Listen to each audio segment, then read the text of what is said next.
ጤና ይስጥልን የሰርክል ቤተሰቦች እንደምን አላችሁ? ዛሬ እንግዲህ በጣም አነጋጋሪ ሁነት እዚሁ አዲስ አበባ ኮየ ፈጬ አካባቢ ተፈጽሟል። በነገራችን ላይ እንዲህ አይነት ነገሮች ሲፈጸሙ በተደጋጋሚ አሁን ለስንተኛ ጊዜ መሆኑ ነው? ይሄውም ማለት ወንጀል ነው። የጸጥታ አካላት ዩኒፎርምን በመልበስ እንግዲህ የተለያዩ ወንጀሎች እየተፈጸሙ ይገኛሉ። በተለይ ባለፉት 2 እና 3 ዓመታት በደንብ እየሰፋ የመጣ የውጭ ዜጎችን ማገት እዚሁ ከተማ ውስጥ ማለት ነው። ከዛም ባለፈ በጣም በርካታ እውነቶች እየተንጸባረቁ ይገኛሉ። ይህ በምስሉ ላይ የምታዩት በነገራችን ላይ እንግዲህ በትላንትናው ዕለት ማለትም ያው ሐምሌ 2011 ወር 2018 ዓ.ም ማለት ነው። ትላንት ማለት እንግዲህ ኮየ ፈጬ አካባቢ የጸጥታ ኃይልን የሚመስል ልብስ የለበሱ ሲኖ ገልባጭ መኪና በማስቆም ሹፌሩን አውርደው በመወርወርና መኪናውን ይዘው በመሰወር እንግዲህ ያው ብዙም ሳይርቁ በህዝቡ ከፍተኛ ትብብር እንግዲህ በነዋሪዎች እገዛ በፖሊስ ቁጥጥር ስር ሊውሉ ችለዋል ማለት ነው። ዘራፊያኑ ግን እንደዚህ አይነት ወንጀሎች በተደጋጋሚ ነው ሲከሰቱ የነበረው። እንግዲህ ይህ በምስሉ ላይ የምታዩት ከሌባዎቹ አንዱ ነው ማለት ነው። መኪናውን ሲያሽከረክር የነበረና እጅ ከፍንጅ የተያዘ አካል ነው ማለት ነው። የሆነ ሆኖ እንደዚህ አይነት የዝርፊያ ወንጀሎች ይፈጸማሉ እዚህ ከተማ ላይ። ከዚህ ቀደም አልነበረም። ያለፉትን 27 ዓመታት እንዲህ በጸጥታ ኃይል ልብስ ለብሰው እንዲህ አይነት ወንጀሎችን ይፈጽሙ አልነበርም። እንኳን ያን ይቅርና ከዛ በፊትም በነበረው ስርዓት ውስጥ ማለት ነው። ይህ አይነቱ ሁኔታ እየተባባሰ መምጣቱ ምን ማለት ነው? ለዚህ ሀገር በተለይ ለዚህ ከተማ ምን ማለት ነው?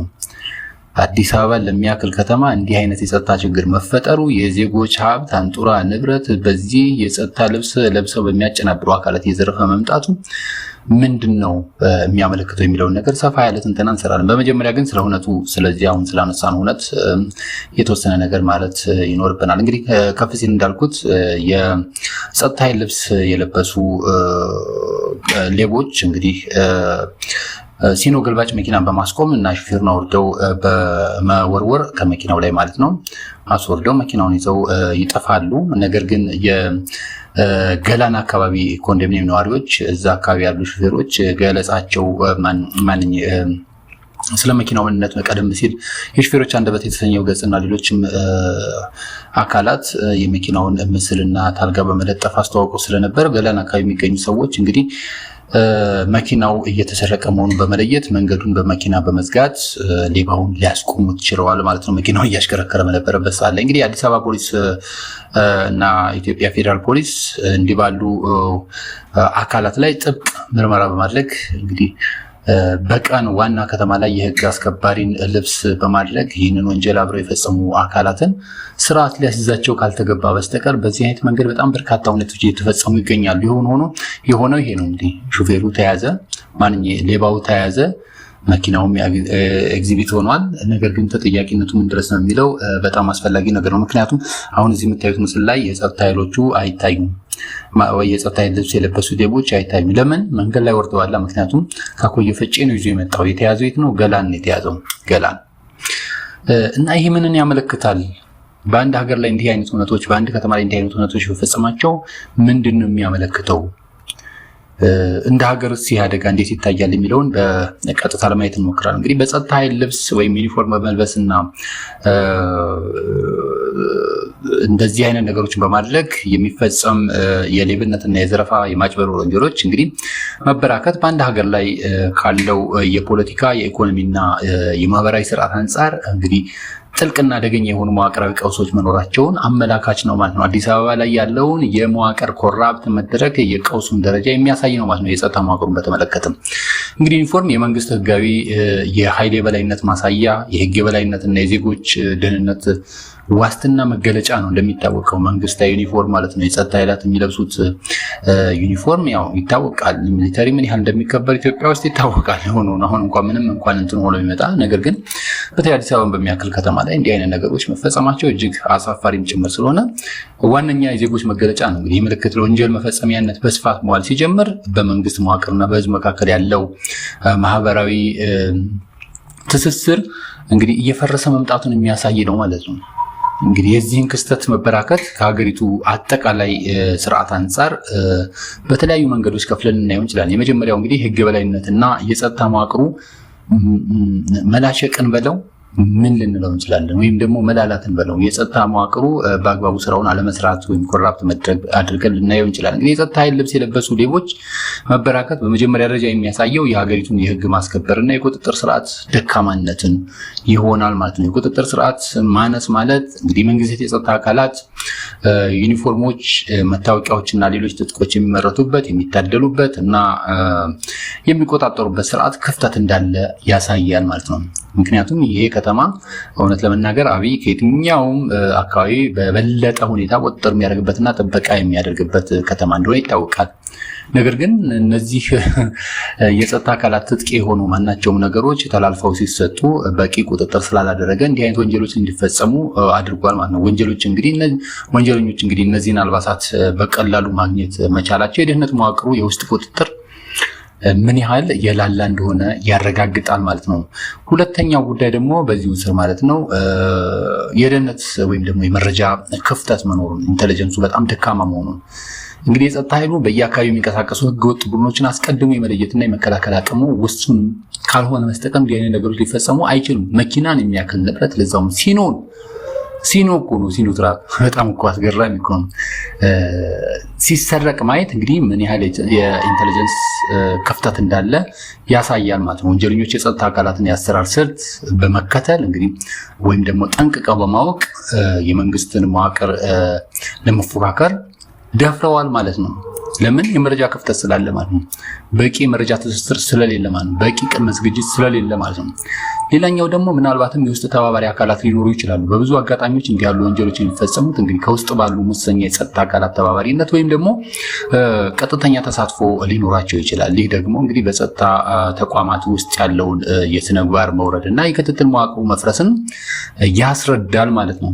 በነገራችን ላይ ይሄኛው በጣም ይበልጥ አሳማኝ ሆኖ የሚገኝበት ነባራዊ ሁኔታ ነው ያለው። ምክንያቱም አሁን ላይ ከዚህ ቀደም በተደጋጋሚ እንዳነሳን ማለት ነው የሉዓላዊነት ስጋት ማስማት እንደሆነ ትናንትም አይተናል። ከዚህ ቀደም የአብይ አህመድ መንግስት ሀገሪቱን ለማፍረስ ምን ያህል እየሰራ እንደሆነ አይተናል። ትይዩ ህቡዕ አደረጃጀቶችን መፍጠር የመንግስት ስራ እንደሆነ አይተናል እና በዛው ልክ ደግሞ የጸጥታ አካላቱ በተለይ የአንድን ግለሰብ ስልጣን ለማስጠበቅ የተዋቀሩና ከአንድ አካባቢ የመጡ አንድ አይነት ቋንቋ የሚናገሩ ግለሰቦች ከመሆናቸው አንጻር እንዲህ አይነት የውንብድና ተግባራትን ይፈጽማሉ ብሎ ተብሎ ቢታሰብ ስህተት ሊሆን አይችልም ማለት ነው። እንደ ሁለተኛው ነጥብ የምናየው ደግሞ የመንግስት ህጋዊነትና እንግዲህ ማለት የመንግስት ህጋዊነት ማጣት ወይም ደግሞ ከማህበረሰቡ ጋር ያለው ግጭት ብለን ልናነሳ እንችላለን። ከፖለቲካ ስርዓት አንጻር ክስተቱ የመንግስት ህጋዊ የኃይል የበላይነት ወይም ደግሞ ሞኖፖሊ ኦን ዘ ሌጂቲሜቲ የምንለው ወይም ደግሞ መንግስት በህዝብ ዘንድ ያለው አመኔታ እየተሸረሸረ ሲመጣ ይህንን ሁነት እየተበራከተ ሊመጣ ይችላል። እንደዚህ አይነት ሁነት ማለት ነው። እንግዲህ የህዝብ አመኔታ ማጣት ዜጎች እውነተኛውን የጸጥታ አስከባሪና ወንጀለኛውን መለየት የማይችሉበት ደረጃ ላይ ሲደርሱ በመንግስት ላይ ያላቸው እምነት ሙሉ ለሙሉ ይደመሰሳል ማለት ነው። ህዝቡ የመንግስትን የጸጥታ አካላትን እንደ ጥበቃ ሳይሆን እንደ ስጋት ማየት ይጀምራል ማለት ነው። ይሄ እንደ ኮንሲኩዌንስም ጭምር ልናየው የምንችለው ነው። በነገራችን ላይ እንዲህ አይነት ወንጀሎች እየተፈጸሙና እየተበራከቱ ከመጡ ፖሊስም ጸጥታውን ለማስከበር በሚንቀሳቀስበት ሰዓት ላይ ማን አንተ የሚል ጥያቄ ሊነሳበት ይችላል ማለት ነው። ስለዚህ በሁለቱ መካከል መናናቅም ጭምር የሚመጣበትና አካባቢው የጉልበተኞች መፈንጫ የሚሆንበት አጋጣሚ ሊፈጠር ይችላል ማለት ነው። እንግዲህ የመንግስት የስልጣን መዳከም አንደኛው አይነተኛ ማሳያ ነው በዚህ አንጻር ማለት ነው። እንግዲህ ወንጀለኞች የሀገር መከላከያ የፖሊስ ወይም የደህንነት አባላትን ለብሰው ልብሶችን እና ዩኒፎርሞችን ለብሰው በነፃነት ሲንቀሳቀሱ የመንግስትን ክብርና ግርማ ሞገስ ማሳጣታቸው ግድ ነው ማለት ነው። እንግዲህ ይህ ክስተት መንግስት ሙሉ በሙሉ ስልጣኑን ማረጋገጥ ያቃተው ወይም ደግሞ ያቃታቸው ደካማ መንግስታት ወይም ደግሞ ዊክ ስቴት የሚባሉት ማለት ነው ዋነኛ መገለጫ ተደርጎ ይታያል። ትይዩ ነገር ሲፈጠር ማለት ነው። ልክ በእርግጥ እንደዚህ አይነት ነገር አይደለም ያለው። ልክ ሄዝቦላ እና ሊባኖስ መንግስት በትይዩ እንደሚራመዱት ማለት ነው። በእርግጥ የሊባኖሱ ሄዝቦላ እንደሚታወቀው የህዝብን ሰላምና አንድነት ለማረጋገጥ የሚሰራ ጸጥታ የሚያስከብር ከወራሪ የሚከላከል ወዘተርፈ ነው። ልክ ትይዩ አይነት ነገር ሲፈጠር እንደዚህ በተለይ ወንጀል ሲበራከት የመንግስትን ደካማነት የሚያሳይ ነው ማለት ነው። የዜጎችን ራሳቸውን የመከላከል አዝማሚያም እንደዚሁ ጥያቄ ውስጥ የሚያስገባ ይሆናል ማለት ነው። ህዝቡ በህጋዊ ጸጥታ መዋቅሮች ላይ እምነት ሲያጣ እንግዲህ ራሱን ለመጠበቅ ሲል ህገወጥ የጦር መሳሪያዎችን ማጠራቀም ወይም ደግሞ ህገወጥ መንገዶችን መጠቀም፣ መደበኛ ያልሆኑ ጥበቃዎችን ማደራጀት ይጀምራል ማለት ነው። ልክ አንዳንድ ግለሰቦች በነገራችን ላይ በተለይ በፕሮቴስታንቱ ዘንድ የሚታዩ ነቢያትና ሐዋርያት እያሉ የራሳቸው የሚሰይሙ አካላት ምን ያህል ጋርዶችን በዙሪያቸው እንደሚሰበስቡ ምን ያህል ትጥቆች እንደሚያከማቹ ይታወቃል።